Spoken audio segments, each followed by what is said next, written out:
오늘도 우리를 구속하시고 또 함께 하시는 하나님을 바라보며 예배 자리에 나온 모든 성도님들에게 하나님의 은혜와 은총이 함께 하시기를 소망합니다. 오늘 담임 목사님께서 운동 중에 넘어지시면서 허리와 목을 조금 다치셔서 치료 중에 있습니다. 절대 괜찮으니 걱정하시지 않도록 잘 말씀드리라고 하셨는데 말씀을 전하시기가 조금 불편하셔서 오늘 제가 대신 말씀을 전하게 됩니다. 목사님께서 쾌유하실 수 있도록 성도님들 많이 기도해 주시기를 부탁드립니다. 요즘 주변에서 들려오는 소식들을 들어보면 그리 밝은 소리들이 많이 들려오지 않습니다. 아이고 더워 죽겠다 라는 말씀 많이 하셨죠. 아이고 힘들어 죽겠다 라는 말씀들도 많이 하셨을 겁니다. 저도 무의식적으로 툭 튀어나오는 이런 말들 때문에 이러면 안 되겠다라는 생각들을 하다가도 그래도 하지 말아야지 하면서도 습관적으로 힘들어 죽겠다 하는 얘기들을 하고 사는 것 같습니다. 그런데 여러분 이렇게 한번 따라해 보시기 바랍니다. 힘들어도 죽게 있다. 아이고 더워도 죽게 있다. 우리 주님께서 함께 하실 줄 믿습니다. 그렇습니다. 믿음으로 산다는 것은 하나님을 바라보며 여러 가지 형편의 우여곡절 끝에서도 그리스도라는 표대를 바라보며 살아가는 그런 삶이 믿음의 삶이 아닐까 합니다.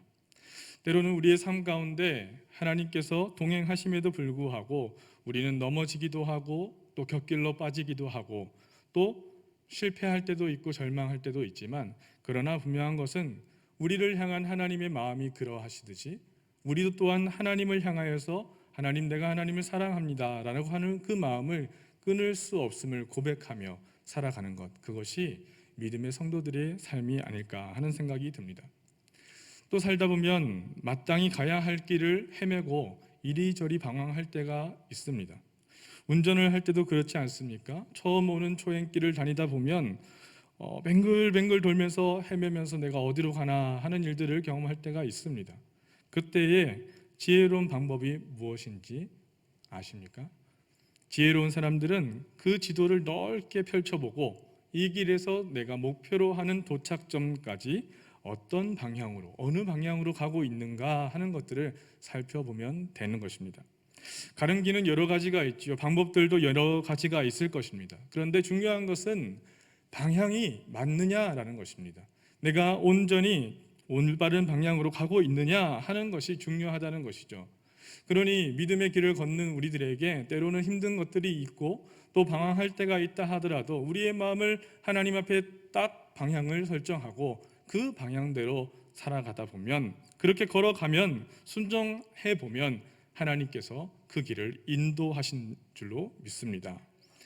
우리는 그것을 믿고 살아가는 것이죠. 이사야는 오늘 본문에서 우리를 마땅한 길로 인도하시는 하나님을 이렇게 표현하고 있습니다. 너희의 구속자시요 이스라엘의 거룩하신 이이신 여호와께서 이르시되. 우리의 구속자 되신 주님, 구속이라고 하는 것은 우리를 죄악으로부터 건져내셨다라는 것이죠. 대신 몸값을 지불하여 주셨다. 우리가 치러야 할 우리의 죄악의 대가를 하나님께서 대신 치러주셨다라는 것을 구속자라고 이야기를 합니다. 또한 이스라엘의 거룩한 분이라고 하시는 것은 하나님은 우리의 이성과 지성과 감정의 영역을 뛰어넘어서 더 넓고 크신 우리의 그런 의지로만은 표현되지, 파악되지 않는 분, 그분을 이해할 때 이스라엘의 거룩하신 분이라는 표현을 쓰게 되는 것이죠. 그런데 이사야가 하나님을 구속자, 이스라엘의 거룩하신 분으로 소개한 데 반해서 하나님은 하나님 자신을 또한 이렇게 표현을 합니다. 나는 내게 유익하도록 가르치고 너를 마땅히 행할 길로 인도하는 내 하나님 여호와라. 아멘. 나는 내 하나님 여호와라 라고 하는 표현을 잘 살펴보면 여호와 하나님, 야훼 하나님은 우리의 삶 속에 개입하셨던 하나님을 의미합니다. 억눌린 이들을 해방시켜 주셨고 구속하셨고 또 우리의 죄를 도말하셨던 그 야훼 하나님, 역사의 주관자 하나님을 의미하는 것이죠. 그런데 여기서 내 하나님이라고 할 때 그 하나님은 엘로힘이라고 하는 단어를 사용하기도 합니다. 이 엘로힘 하나님은 우리의 한계를 넘으시는 하나님, 무한히 뛰어넘으시는 하나님, 온 우주를 창조하시고 섭리하시는 하나님을 가리킬 때 엘로힘이라는 단어를 사용하죠. 이 두 가지 호칭을 함께 사용함으로써 이사야는 하나님의 절대적인 주권 가운데 있음을 강조하고 있습니다. 여호와 하나님, 엘로힘 하나님, 그 하나님이 어떤 일을 하시느냐? 바로 하나님은 그의 백성들을 인도하시는 줄로 믿습니다. 그러니 여러분, 우리가 힘을 낼 수 있다는 것은 하나님을 의지하고 살아갈 때에 우리를 인도하시는 하나님, 여호와 하나님, 엘로힘의 하나님이 우리를 붙잡아 주시기에 우리는 당당히 그 길을 살아갈 수 있다는 것입니다. 백성들을 가르치시고 그들이 마땅히 걸어야 할 대로 인도하신다는 것입니다. 마땅히 행할 길이라고 하는 것은 어울리는 삶, 어울리는 길을 의미합니다. 알맞는 삶, 이치에 맞는 삶을 이야기하는 것이죠. 하나님은 우리가 우리의 좋을 대로 살아가는 것이 아니라 하나님 바라보며 마땅히 걸어야 할 길을 인도해 내시겠다라고 말씀하십니다. 그러니 다시 말해서 하나님의 자녀답게, 하나님의 사람답게, 그리고 인간답게, 성도답게 살아갈 그 길을 인도하신다라고 말씀하시는 겁니다. 요한복음의 말씀 중에 내 안에 거하라, 나도 너희 안에 거하리라. 가지가 포도나무에 붙어 있지 아니하면 스스로 열매를 맺을 수 없음 같이 너희도 내 안에 있지 아니하면 그러하리라. 너희가 내 안에 거하고 내 말이 너희 안에 거하면 무엇이든지 원하는 대로 구하라. 그리하면 이루리라. 아멘. 하나님 안에 거한다는 것, 그 하나님의 뜻대로 살아간다는 것은 우리의 욕심을 버리고 우리의 의지를 하나님의 뜻에 조율하며 하나님과 잇대어 하나님과 만나며 하나님의 뜻이 무엇인지를 예민하게 간구하며 살아가는 그런 삶이 바로 하나님 안에 거하는 삶이 아니겠습니까? 바라기는 어렵고 힘든 우리의 상황 가운데서도 언제나 함께 하시는 하나님의 안에 거하시는 성도님들 되시기를 축복합니다. 운동을 해보면 여러 가지 많은 운동들이 있지만 그 모든 운동들이 마찬가지인 것 같습니다. 내가 하고 싶은 의지를 꺾고 그 코치가 조언해 주는 대로, 가르쳐 주는 대로 그것을 맞추어 한다는 것이 사실 쉽지가 않습니다. 낯선 일을 받아들이는 것도 그러하겠죠. 누군가 나와 다른 의견을 가지고 있는 사람의 의견을 수용하는 것도 쉬운 일이 아닙니다. 익숙함을 버리고 어디론가 떠나는 일도 마찬가지입니다. 하나님께서 그 길을 인도하신다 믿고 가지만 그러나 그 익숙한 곳을 떠나서 어떤 도전의 자리, 하나님 부르실 소명의 자리로 나아가는 것이 때로는 어려운 일일 것입니다. 그러나 여러분 잘 생각해 보면 하나님은 그렇게 우리를 인도하시면서 우리를 더 큰 세계로 만나게 하십니다.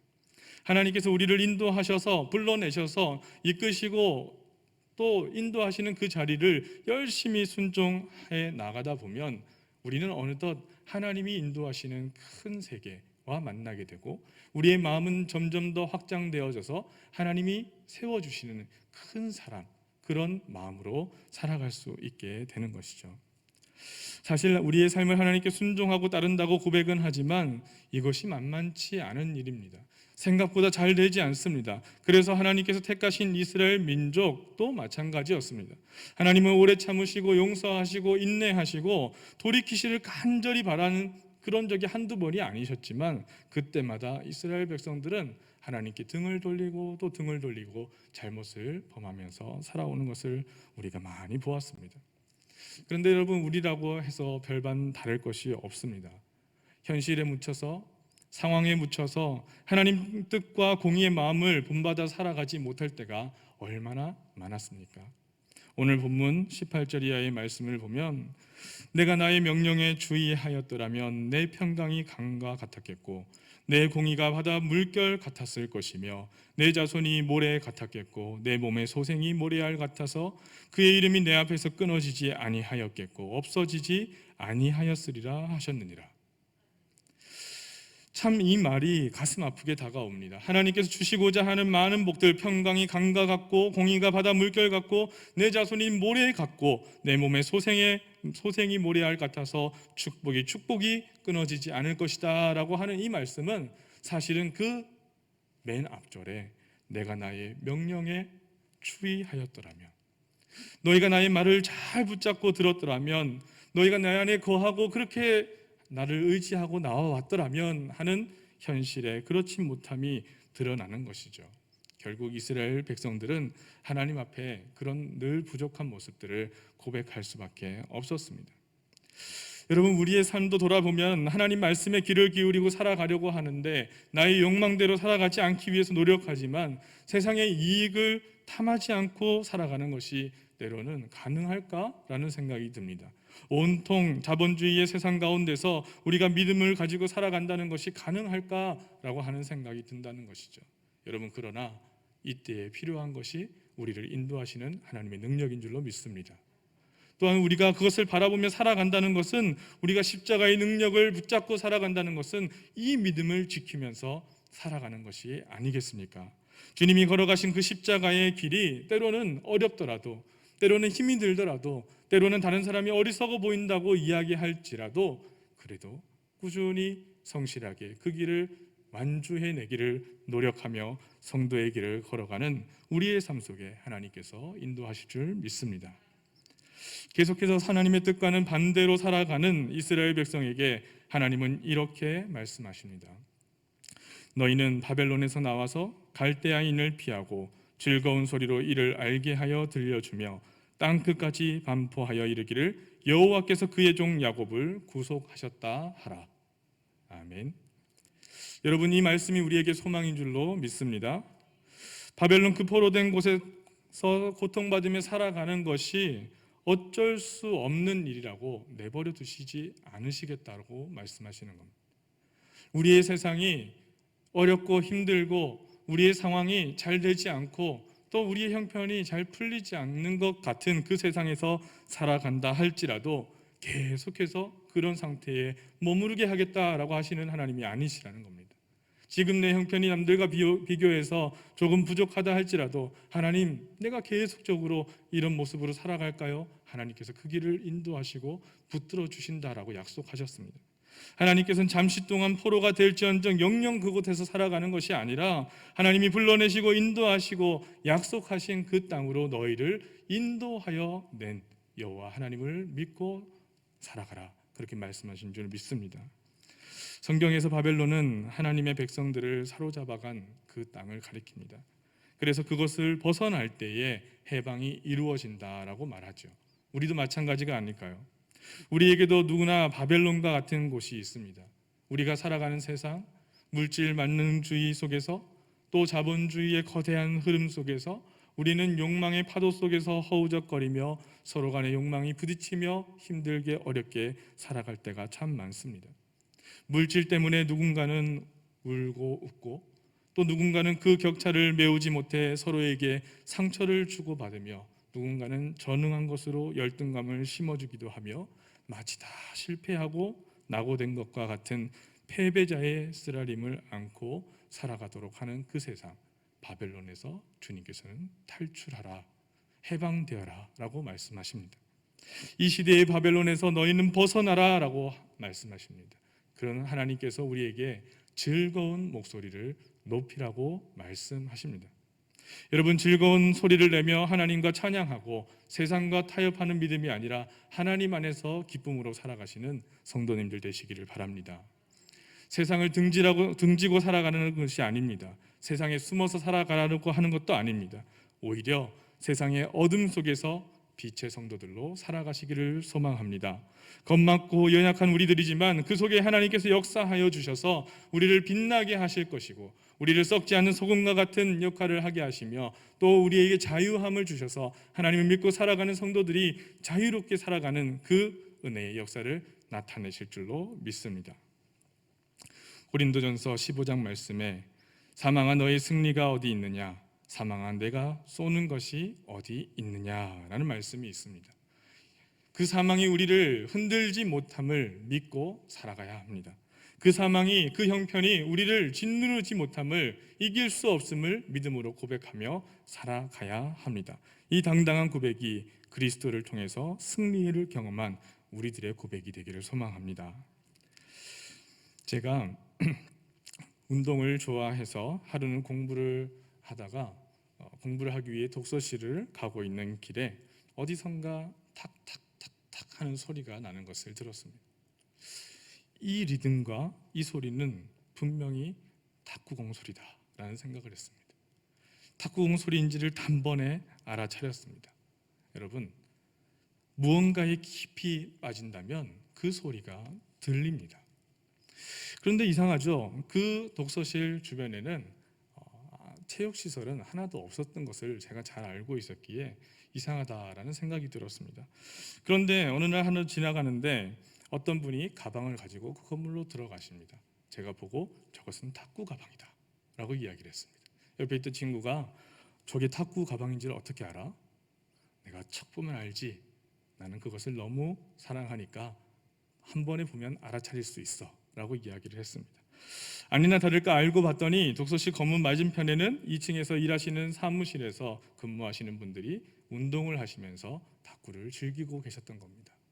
여러분, 사랑하면 또 즐거워하면 그것이 보이고 그것이 들리는 줄로 믿습니다. 우리가 살아갈 때에 하나님을 사랑하는 성도들의 마음, 하나님의 은혜를 사모하는 마음, 그 은혜의 소리를 예민하게 들으시며 기뻐하시는 성도님들 되시기를 축복합니다. 너희의 구속자시요 이스라엘의 거룩하신 이이신 여호와께서 이르시되 나는 내게 유익하도록 가르치고 너를 마땅히 행할 길로 인도하는 내 하나님 여호와라. 이 말씀이 우리의 심령 가운데 새겨질 줄로 믿습니다. 하나님, 우리의 심령 가운데 하나님의 은혜의 소리가 가득가득 들리고 또 즐겁게 소리를 높여서 세상의 많은 사람들에게 이 즐거운 소리를 전하며 살아갈 수 있도록 인도하여 주시옵소서. 여러분, 힘을 내십시오. 하나님께서 위로하실 때에 위로를 받으십시오. 우리 주님께서 우리를 인도하실 줄 믿습니다. 하나님을 향한 구원의 기쁜 노래가 세상의 어떤 소음과 어떤 형편과 그 신음 속에 파묻히지 아니하고 오직 주님의 은총 안에서 평화의 삶을 누리며 전하시며 살아가시는 귀한 왕중의 성도님들 다 되시기를 바라고, 또한 한 주간 건강하게 살아가시기를 주님의 이름으로 축복합니다. 기도드리겠습니다.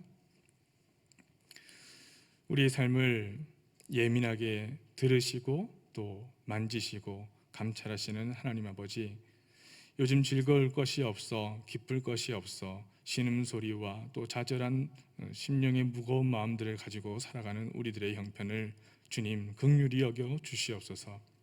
하나님 말씀마다 우리를 사랑하여 주시는 하나님 그 은혜의 말씀이 심령 가득가득하게 채워지게 하여 주시고, 그 기쁨을 말미암아 즐겁게 소리를 높여서 세상의 많은 사람들에게 그 복음의 소식을 전하며 기쁨으로 살아가는 성도의 삶이 되게 인도하여 주시옵소서. 힘을 내게 하여 주시고 위로받게 하여 주시고 우리를 인도하시는 하나님 속에서 기쁨으로 노래하며 찬양하며 살아가는 한 주간의 삶이 될 수 있도록 주님 축복하여 주시옵소서. 함께 하실 줄을 믿고 의지하며 예수 그리스도의 이름으로 기도하옵나이다. 아멘.